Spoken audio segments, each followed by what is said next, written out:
πριν ακόμα ξεκινήσει το πρόγραμμα Μάρη, σκεφτήκαμε ότι εάν θέλουμε να προστατεύσουμε τη χρήση του Δήλου, θα έπρεπε να δημιουργήσουμε έναν οργανισμό. Σκεφτήκαμε την οικονομική μορφή σωματείου, ώστε όλα τα μέλη να έχουν το δικαίωμα που εκλέγεστε, διότι σαν μικροσκοπική εταιρεία δεν έχει αυτό το δικαίωμα, ώστε όσοι θέλουν και πιστεύουν ότι η προστασία της χρήσης του Δήλου είναι κάτι θετικό για το ΕΣΥ, να μπορούν να γίνουν μέλη και να ελέγξουν με αυτόν τον τρόπο τη διαδικασία με την οποία προστατεύεται η χρήση του ΕΣΥ. Επίσης, μέσα από αυτή τη διαδικασία πιστεύαμε ότι θα μπορέσουν να λυθούν οποιασδήποτε κακοψίες, οι οποίες πιθανόν να υπάρχουν σχετικά με το τι μας σωθεί να προστατεύσουμε τη χρήση του Δήλου. Πιστεύω ότι πάντα βλέπουμε στους άλλους να ενδιαφέρουν το εαυτό μας. Άρα λοιπόν πολλές φορές είναι δύσκολο για μας να πιστέψουμε ότι πραγματικά κάτι γίνεται για αυτό που μας λένε ότι γίνεται. Το καταλαβαίνουμε, είναι ανθρώπινο. Αλλά πολλές φορές έτσι είναι. Καμιά φορά η αλήθεια είναι τόσο απλή που είναι δύσκολο να το πιστέψεις. Αυτός που σκέφτηκε το όνομα του προγράμματος, Life, Φύση, Ζωή, Φύση, είχε πραγματικά μια μεταφραστική ιδέα. Το όνομα Ζωή για το πρόγραμμα είναι πραγματικά δίνει ακριβώς το νόημα του προγράμματος. Είναι ένα πρόγραμμα οικονομικό, το οποίο όμως δίνει ζωή σε κάποιες ενέργειες, σε κάποιες προσπάθειες να ξεκινήσουν, να δημιουργήσουν μια υποδομή, η οποία θα στηρίξει στο μέλλον την προσπάθεια εκπροσωπής κρίσης σε έναν χώρο. Δεν είναι τίποτα παραπάνω. Το LIFE δεν είναι μια πολιτική. Δεν θα είναι στις πολιτικές. Το LIFE εγκρίνει προτάσεις που έρχονται από το τοπικό τομέα.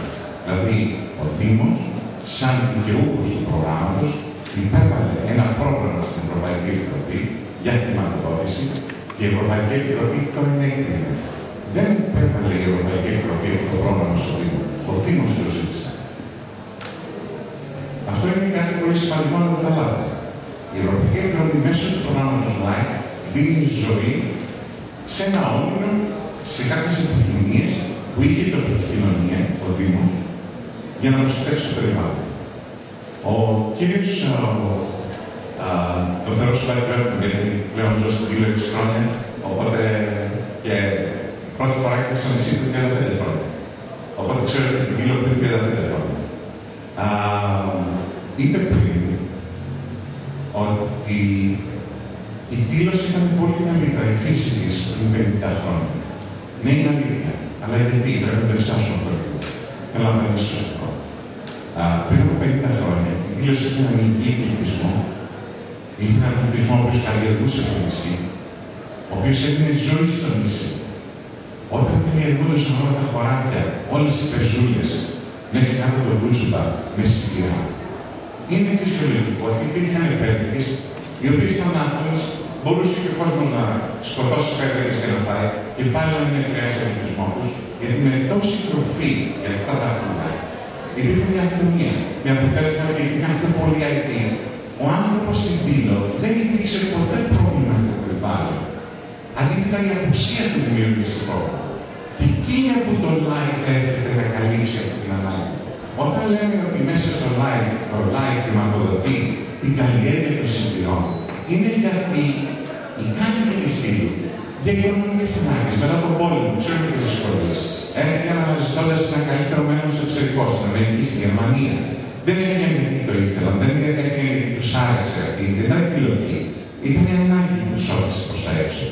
Και άφησαν πίσω τα χωράφια τους, τις περιουσίες τους, οι οποίες δεν καλλιεργήθηκαν. Και έτσι η ποιότητα ζωής για αυτή την άγρια κρίση έπεσε απότομα. Αποτέλεσμα είναι μειώθηκαν αυτοί οι πληθυσμοί.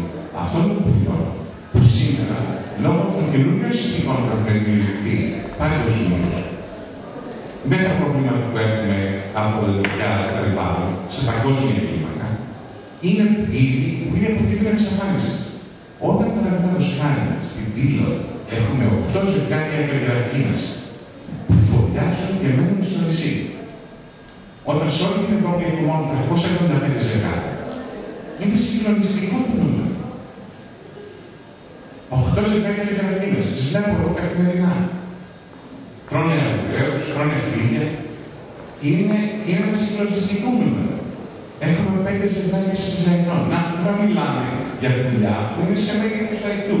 Μισό λεπτό να σας βρω μια φωτογραφία τηλεοπτικά, γιατί πιστεύω ενδιαφέρον. Όλες αυτές τις φωτογραφίες αντικείμενα θα τις ξαναδούμε μετά. Αυτός είναι ο σπισταρικός. Εδώ είναι η γραφή. Η γραφή δεν είναι σαν μέγεθος αϊτού. Είναι τέτοιο πρόβλημα. Έτσι. Φανταστείτε ότι κάθε ζευγάρι μεγάλου πρακτικού σε μέγεθος αϊτού κανονικά θέλει περίπου 100 κανονικά χιλιόμετρα περιοχή ελέγχου για να κάνει τη δουλειά του. Έχουμε λοιπόν 14 ζευγάρια, 8 ευρωπαϊκές, 5 σπιζαετών και ένα νεαρό ζευγάρι σπιζαετών που έχουμε δει τώρα που ξεχνόμαστε πίσω στο σπίτι.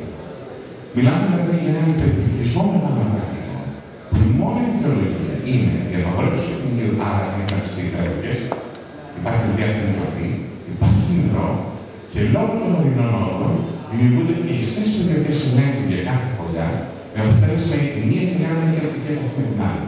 Πηγαίνοντας στο σουνάμι Παντελεήμων από την πλάκα, υπάρχουν 2 φωλιές σπιζαετών, σε πολύ μικρά σημεία από την άλλη. Σκεφτείτε επίσης ότι κάθε ζευγάρι σπιζαετού χτίζει 3 με 4 φωλιές. Επειδή χτίζουν τις φωλιές τους σε απόκρινα μέρη, όπου είναι πολύ ευάλωτες καιρικές συνθήκες, χτίζουν 3 με 4 φωλιές στο κάθε ζευγάρι σε περίπτωση την άνοιξη. Θέλουν να ζευγαρώσουν και να γυρίσουν αγκάδους, αν κάνει στραφή η φωλιά η μία από τις καιρικές συνθήκες στο χειμώνα, να μπορούν να βρουν μια άλλη δεύτερη και ενώ μεγαλώνουν τα μικρά τους, να διαβάζουν και τη φωλιά που έχει χαλάσει. Θέλω να ξεκινήσω λίγο στο θέμα μας. Ήθελα λίγο να κάνω αυτή την μικρή παρένθεση, γιατί ήταν πολύ σημαντικό αυτό. Ήταν ένα στοιχείο πολύ σημαντικό, ότι ο άνθρωπος του τύπου δεν ήταν ποτέ πρόβλημα για τη φύση. Αντίθετα, η παρουσία του και οι εργασίες που έκανε, η ζωή του, ωφέλησε τη φύση του τύπου. Έτσι. Και γι' αυτό λέμε εκεί, για το χθεσινό θέμα της συνεδρίασης μας, φύση από τον άνθρωπο και τον άνθρωπο. Το θέμα είναι το εξής. Τώρα για το πάρκο τύπου. Το πάρκο τύπου έχει επιληθεί τρομερά από το πρόγραμμα Live. Δεν φαίνεται. Μας έχει δώσει ένα συγκεκριμένο τρόπο σκέψης. Μας έχει οργανώσει. Το να δημιουργηθεί το πάρκο τύπου πήρε τις δυνατότητες μας που ήταν εγκληματικότητα, που ήταν δημιουργία, που ήταν φαντασία πολλές φορές. Και ήρθε το πρόγραμμα Live και μας οργάνωσε. Μας έβαλε σε ένα καλούδι. Μας είπε πώς πρέπει να σκέφτεστε. Μας είπε τι δουλειά πρέπει να κάνετε. Ποιες είναι οι υποχρεώσεις σας. Εάν πραγματικά θέλετε να προστατεύσετε την πίστη στην πύλη, αυτός είναι ο τρόπος ο οποίος πρέπει να το κάνετε. Και αυτό ήταν τρομερά σημαντικό για μας. Μόνο που στο γραφείο κρατάμε ένα βιβλίο, θα μπορούσαμε για τους αρχικούς θα λεγόταν ένα captain's log, δηλαδή το βιβλίο του καπετάνιου, όπου γράφεται οποιαδήποτε συνομιλία έχω, με οποιοδήποτε επισκέπτη, με οποιοδήποτε κάτοικο του νησιού, με οποιοδήποτε κοινωνικό παράγοντα, στο τηλέφωνο γράφεται η συνομιλία. Τι είπαμε, τι συμφωνήθηκε, ποια είναι η διαφωνία. Υπάρχει ένα ολόκληρο βιβλίο το οποίο καταγράφει τη ζωή μας, εμάς τον ανθρώπο που δουλεύουμε στο λάδι, μέρα με μέρα. Είναι τρομερά σημαντικό. Δηλαδή αυτό, κατά τη γνώμη μου, θα μπορούσε να αποτελέσει ένα αντικείμενο μελέτη στο μέλλον, για να μην βλέπουμε τις δυσκολίες, ακόμα και τα λάθη μας είναι όλα καταγραμμένα μέσα, που κάνουμε λάθος. Ένα λάθος που ποτέ δεν κάνουμε, είναι ποτέ να μην πούμε την αλήθεια. Πάντα έχουμε την αλήθεια, σε όποιον μας ρώτησε. Μιλήσαμε πριν για την μετάδοση αυτού που κάνουμε προς την τοπική κοινωνία. Η πρώτη επαφή που είχαμε με την τοπική κοινωνία αντίδραση ήταν όταν έγινε η ιδρυτική συνάντηση των ιδρυτικών μελών που ήταν φίλους στην Πύλη για να αποφασίσουν ένα το καταστατικό και να ζητήσουν να καταδείξει το καταστατικό στο προγραμματική αποσέβαση.